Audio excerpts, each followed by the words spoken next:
ഈശോ മിശിഹായിക്ക് സ്തുതിയായിരിക്കട്ടെ. സ്നേഹമുള്ളവരെ, ഇന്ന് ആദ്യ വെള്ളിയാഴ്ചയാണ്.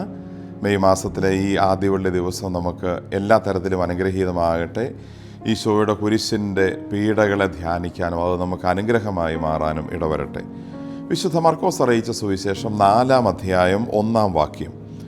വളരെ വലിയൊരു ജനാവലി ഈശോയുടെ ചുറ്റും കൂടി. അതിനാൽ കടലിൽ കിടന്ന ഒരു വഞ്ചിയിൽ ഈശോ കയറിയിരുന്നു. അവിടെ ഇരുന്ന് ഈശോ അവരെ പഠിപ്പിച്ചു.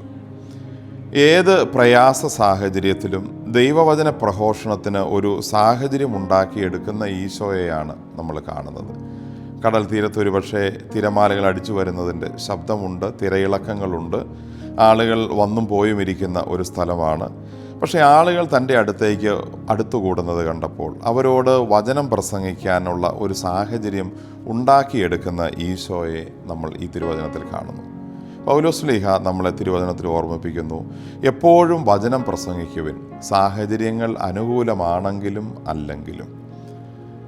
പ്രകോപനമുണ്ടാകുമ്പോഴും മിണ്ടാതെ ക്ഷമയോടെ ഇരിക്കുന്നത് വിപരീത സാഹചര്യത്തിലെ ഒരു സുവിശേഷ പ്രഘോഷണമാണ്.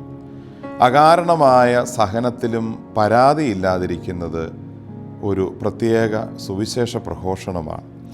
രോഗങ്ങളും വേദനകളും വരുമ്പോഴും ആരെയും കുറ്റപ്പെടുത്താതെ അത് സന്തോഷപൂർവ്വം സഹിക്കുന്നത് ഒരു വിപരീത സാഹചര്യത്തിൽ നമ്മൾ നടത്തുന്ന സുവിശേഷ പ്രഘോഷണമാണ്.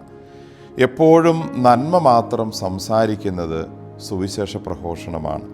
ആരെയും കുറ്റം പറയാതിരിക്കുന്നത് സുവിശേഷ പ്രഘോഷണമാണ്.